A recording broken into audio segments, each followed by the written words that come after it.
Welcome to the First Right Podcast, a weekly conservative news show brought to you by Restoration of America. I'm Jerry Ewalt, Chief Marketing Officer for Restoration of America, and today we are blessed to have Jennifer Sey, the former top executive at Levi Strauss, who quit rather than bend the knee to the woke corporate culture surrounding the COVID pandemic. She has written a book about her experience. It's called Levi's Unbuttoned, and we are so happy that she's here to talk about it. Well, Jennifer, welcome to the show. Thanks so much for having me. I'm happy to be here. Well, before we get into Levi Strauss, I'd like to know a little bit about your background. I understand you were quite the gymnast in your past life. I was. I had a very unusual childhood. I was an elite gymnast as a child. I made my first national team at 10, which is pretty young. So by the time I was 10, I was training, 5-6 hours a day, 5 days a week. I moved away from home at a pretty young age to train at a better club, and I was the national champion in 1986. But it's a pretty cruel and abusive coaching culture in the sport, and I suffered as a result of that when I left the sport in 1988, and I suffered for many years, and ultimately I wrote a book about the abusive training culture and the harms that were being done to young athletes. And that book came out in 2008. And it's interesting because I didn't mean to start, I didn't mean to start a fire, but I did. The Olympic movement and the world of gymnastics was not pleased.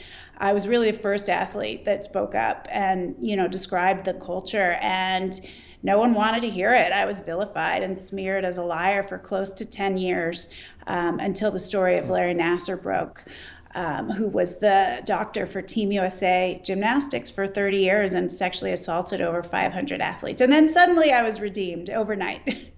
Amazing. No, it's so important that you started with that, because that experience and what you wrote about really, I think, shaped the experience you were going to go through at Levi Strauss and where you're at today. And you talk a little bit about this obedience culture that you learned, right? Yeah.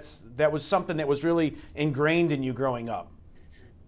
Yeah, and I write about that. I give a little bit of background on my childhood in Levi's Unbuttoned because I think it's an important point, or at least it's an important point I wanted to make, which is that if someone like me, who was raised in this culture of sort of obliterating obedience, I was silent. I barely spoke until I was, 19. You just didn't push back on the abusive culture. You didn't say anything if you were suffering because your chances might be harmed of making the team, et cetera. You would be punished by the coaches. You just didn't talk, and we were being starved and denied food, and I was forced to train on broken bones, and you just kept going. Mm-hmm. And I think I came to understand as an adult that I really wish some common sense adult had spoken up for me and not just assumed I was fine because I didn't say anything.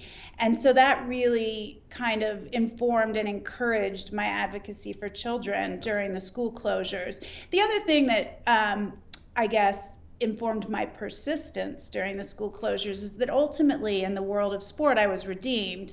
Now it took 10 years. I was called a crazy lying grifter in the beginning, but ultimately I was redeemed. And so I kept that close to me as I was outspoken. It's tough to go first, but if you speak the truth, people do come around. I just ran out of time. Yes. I didn't beat the clock on that one, I guess. Well, it's like you said, things need to catch up to where you're at. You're ahead of the curve, we'll put it that way. But I think it's interesting, right, to see that background. And then after gymnastics was over, you didn't expect to work for corporate culture, but yet you were at Levi Strauss for over 20 years. So you must have liked something about it. Yeah, I never sort of saw myself as a corporate person. I thought when I was a young person, pursue more creative endeavors. I wanted to write books and make films, which is sort of ironic and interesting because that is what I'm doing now. I got to it eventually. It just took me till my 50s, although I wrote my first book when I was 40. So, but yeah, I sort of was a reluctant corporate employee and ultimately executive. But I was independent minded and I didn't want, in the early 90s when I was first trying to get a job, there was a recession. I didn't want to ask my parents for any help. I wanted to I wanted to be on my own and live on my own. And I got a job at an advertising agency, and I found out I was good at it, and it was fun. It's a very young industry. I had a good time. So even though there were parts of it I didn't really like and felt at odds with me, I ultimately kept going. And then, life happens, and I ended up at the Gap, and then I ended up at Levi's in '99, and I became the breadwinner in the family. And, then you just keep going because you're the support system for your family. Yeah, you get in that cycle, and it's hard to get out of it. And it's amazing. You lived in this very liberal, progressive part of the country, San Francisco. You're working for a progressive type of company. You loved it, and no one would claim that you're a conservative political leaning, if you will. But something happened, and it shouldn't be left versus right. This was more about free speech in corporate culture. Tell us what happened. Yeah, everybody wants to divide us into left versus right, and I don't know what I would call myself at this point. I would not identify as a Democrat, that is for sure, but I wouldn't necessarily identify as a Republican either. I'm registered as an independent here in Colorado, but the world went mad, it seemed, in March 2020, and to my mind, it really was about, are you in favor of free speech? Are you in favor of common sense, truth-seeking? Are you going to stand up in defense of children or not? There should be nothing political or partisan about any of those things. And yet, the fact that I dared to ask questions about whether closed schools were, one, an effective means of keeping people safe, and two, were they harmful to children? The fact that I even dared to ask that question in the most diplomatic way made me a heretic, and I was called every unemployable name you can think of, because if you violate the left's woke ideology, any point, then you are all the other terrible things. So if you ask a question about school closures, you're a racist and a fatphobe and a transphobe and a anti-science, alt-right, QAnon lunatic. Those are all the things I was called. Yeah. It didn't matter that my whole life I'd been a registered Democrat. It didn't matter. None of it mattered. The arc of my life did not matter. It didn't matter that I'd been a women's advocate and a children's advocate for many, many years. I was vilified, and they did that to silence me. And when it was clear that I would not be silenced, they continued to do it to keep others silent. And it's very effective. Yeah, no, it is. I mean, we hear so much, right, in culture today about how the news media is shifted in one direction. You can't talk about certain things, and we can actually probably get into some of that, your time on Fox versus CNN. But we see that in the media. Now we're seeing it in the schools. But what we don't talk about a lot is the corporate culture, right? Because at the corporate culture, like you were saying, you were discouraged from speaking up. And again, coming from a corporate environment prior to Restoration of America, I can tell you, we talked about always talking about how you feel, your voice matters. But when it came to talk about the way I felt and where I saw things going, they didn't want to hear it, and I was being silenced as well. So, how did that go? Yeah. It's interesting because I was the chief marketing officer for many years, for 8 years. I was sort of most known and most known, I think, in the corporate world for that role. Helped reinvigorate the brand, which had been near bankruptcy in 2011, and helped lead us to a successful IPO. And one of the campaigns that I led that was very successful was, in fact, called Use Your Voice. And it was intended to be nonpartisan, and it was sort of an exhortation to our fans to be themselves and to say what they think. And it didn't touch on specific subject matter. It was just this, plea to kind of be authentic and be yourself. And I realized not so far into my advocacy that this campaign I created clearly did not apply to me, because you should only use your voice if you say what we think you are allowed to say. That's right. Yeah. So, that's the sort of ironic twist in the whole thing, is that that's a campaign that, I was celebrated for as the CMO, and that the brand became quite known for. And yet at the end of the day, that was a right that was being denied to me. So it's amazing to follow that trajectory, because I think as you were trying to speak up within your organization, as they asked you to do, but again, you went off script, so that wasn't good. But then all of a sudden you got invited to talk on some, on Fox, right? So that really... I did.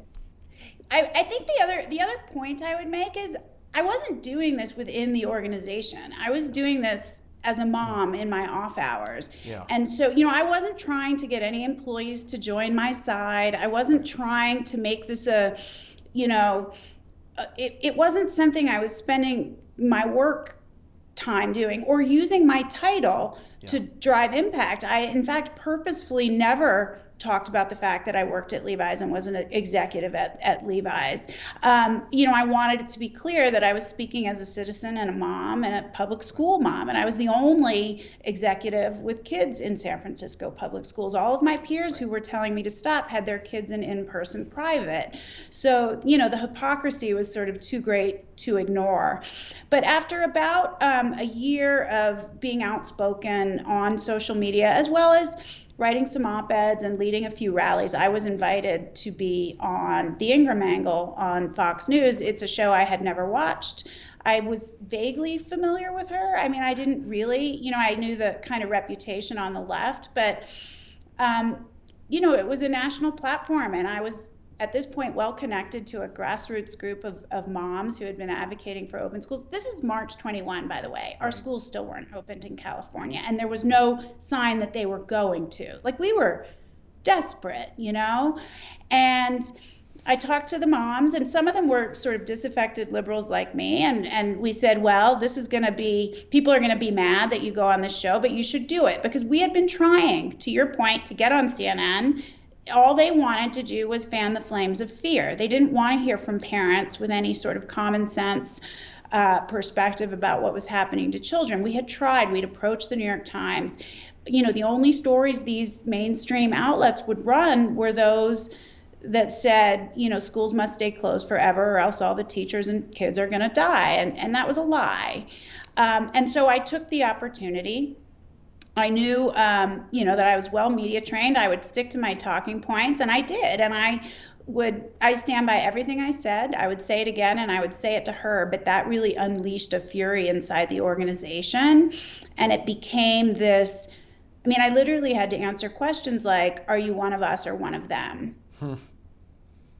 Yeah, in corporate America, right, you go through social media training. And so what you're telling us is that you were not you were not speaking on behalf of Levi Strauss. You were speaking on behalf of a mother of four, and you have the right to talk about and question all the things that are going on. And we know now, you talked about how long it takes for you to be vindicated and things like that. We're seeing it move more and more that direction, that these lockdowns were in fact bad. The masks may or may not work. Vaccines may or may not work, right? We won't get into all those details there, but all that stuff is coming out, and so it takes time. But importantly here, you were speaking as a mother, not as the chief marketing officer for Levi Strauss. Yeah, or the brand president. I was promoted in October of 2020 amidst all this conflict, which I think is a testament to the fact that I was still doing a good job. A lot of people like to speculate that the reason I was pushed out the door is that I was crap at my job. That's right. But that's not the case. I was promoted in October of 2020 and led the brand back from the depths of lockdowns to double the stock price under my tenure. I was doing a good job, and it was in fact next in line to be CEO and would have been the first female CEO at the company. It was really a conflict over my outspokenness on these issues. And at the end of the day, you know what it really was? I went against the Democratic Party platform, and this is a company that's very much aligned with that party. I was even told I couldn't post articles about the governor of California, Gavin Newsom, recall election in the fall of 21. What does that have to do with anything? I wasn't even commenting. I was just sharing, news articles. But the majority shareholder owners of Levi's, the Haas family, has close personal ties to the governor, and that was off limits, all sorts of things were off limits. But you're right, I wouldn't say we're fully vindicated at this point, but there is at least acknowledgement that long-term school closures cause terrible learning loss and terrible harm, especially to the most disadvantaged children. The ones that supposedly we were trying to protect. The mental health impacts are grave. Absenteeism is at an all-time high. This is a generational issue that we're going to be dealing with. So we were right, and we were vilified. And masking, to your point, this recent study that's come out, a meta-analysis, shows that masks make no difference. And yet when I was outspoken solely about toddler masking, 2-year-olds in masks, Right. I was, called anti-science and forced to prostrate myself and ask for forgiveness, though I did not ask for forgiveness. I defended my view. Well, it's exciting hearing you talk about this, right? Because I call this the mama bear syndrome, right? It's like, I don't care what job I have. I don't care how much money I'm making.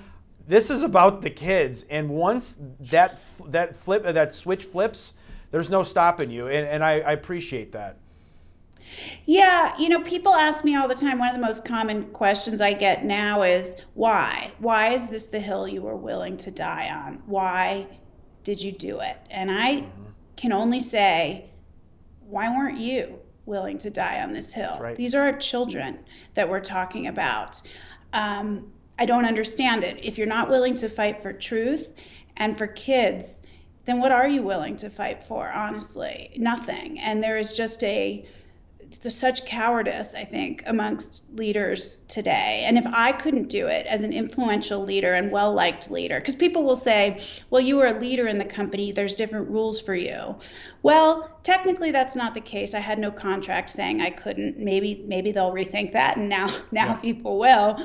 But if I couldn't do it as a senior leader that was really, well-liked, why do we think a workaday, sort of mid-level employee could? It's incumbent upon us as leaders, I think, to have a little bit of courage and to speak the truth and to ask the questions and to encourage open debate and dissent. I would also die on a hill for your right to say something that I don't agree with. That's what we do as citizens. The only thing that protects speech is more free speech, and you and I probably agree on a lot and disagree on a lot, and that's okay. I don't think you're evil and you don't think I'm evil because we disagree on some stuff.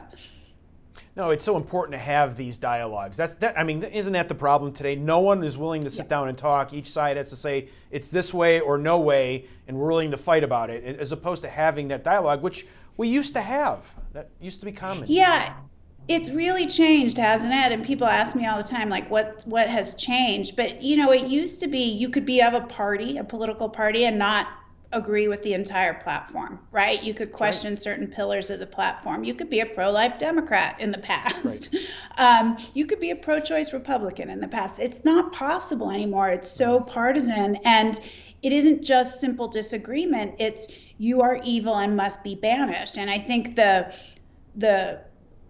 sort of strength with which the left does that it's sort of mind-blowing, this party. And that's what was so stunning for me as a lifetime Democrat who actually believed in what they said. That's right. I don't really think I've changed all that much. I've always been a believer in free speech, and I've always advocated for children and equality of opportunity. That should be nonpartisan. That's but nonpartisan. Certainly it was, it is. But I was just determined to be a unemployable whack job, essentially, for saying these things. And it's just madness. I don't know why we have to vilify each other because we might disagree. And if we can't have these conversations, then we can't get to truth. And we're just accepting government-issued talking points, propaganda as truth, pharma-issued talking points as truth. I refuse to do that. I think it's too dangerous, and we'll be left living in an authoritarian regime if good people don't stand up and challenge. You're absolutely right. And again, we focus so much on the children, right? And so not only you sacrifice for your children, but for all children, and that's our future. And if they don't understand that lesson now, we have no future. Yeah, that's right. It was my children were going to be okay. We have every advantage. We had strong Wi-Fi. They had adults home to help them. They still suffered from the isolation, certainly. Everybody did. But I was really advocating for the 50,000 public school students in San Francisco, most of whom did not have those advantages. The 25 million public school students across the country who were shut out of regular schooling for close to 2 years. It's just, the cruelty is still just unimaginable to me. And it was cruelty done in the name of virtue. We were told we were the evil ones, but they were the ones harming children. So I just, I ultimately resigned rather than accept hush money to leave and stay quiet because this, I felt that I wanted to be a part of this discussion about encouraging open debate and dissent again, and hopefully inspiring people who are scared to speak up a little bit. Yeah, I mean, you look at the division here, right? So you have public schools where, usually people who don't have enough money to send their kids to a private school, but the private schools were all back in school. Public schools were not, and, you took a stand for that. Do you, you made a big sacrifice for your family, your husband. I'm sure, you and your husband, your kids realize what you did. I mean, do you feel pretty good about the lesson you taught them? Have they internalized that yet? Well, I have 4 kids, and 2 of them are older and were in college at the time, and 2 are much younger, so it's harder for the younger ones to understand. I think it was tough for the older ones. I took a stance that was so outside of what everyone they knew was doing in San Francisco, so I think I was a little embarrassing for them at first. But I think we've come to understand each other, and I hope with some time and distance that they'll understand that I stood up for them, and I did so. I was true to my principles. I was a little principle, not party.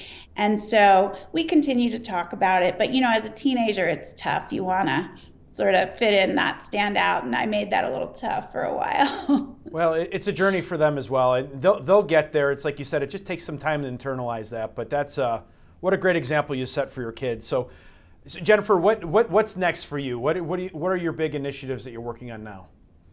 Well, I'm actually making a documentary film on the impact to children and families from the prolonged school closures. Our working title is Generation COVID, and we've been filming families across the country, all kinds of backgrounds and challenges that they've faced. And I will tell you, the kids are not all right, and we are not doing what we need to do to help them. And without accountability and true acknowledgement of the wrong decisions, the terrible decisions, because they were a choice, they were not required, I fear that it will happen again. And so I want to create a record with this film so that people understand what happened and how cruel and harmful it was. Yeah, it's desperately needed. So I'm so excited to hear that you're doing that. People need to understand, and we cannot forget. We have to remember what happened so this stuff doesn't repeat again. That's right. How can they support your work? Oh, goodness. Well, they can check out my book. I would be honored if people did that. Available where books are sold, Amazon, barnesandnoble.com, and right from the publisher at levisunbuttoned.com. I'm very active still on Twitter, which is ironic because that's what kind of got me in all my trouble in the first place. Right. And I have a Substack called Say Everything, SEY. So, and I share all my sort of comings and goings there, but would be real honored if people would check out the book. Jennifer Sey, thank you so much for your bravery, and we're going to be rooting for you. Thank you. Thank you. Thank you so much for having me. I really appreciate it. All right, well, that's our show for today. Thank you so much for tuning in and supporting conservative media. And don't ever forget that by working together and staying diligent, we conservatives can bring our country back to true greatness. Until next week, let's all keep praying that God will continue to bless America. First Right, a new kind of news summary without the liberal slant.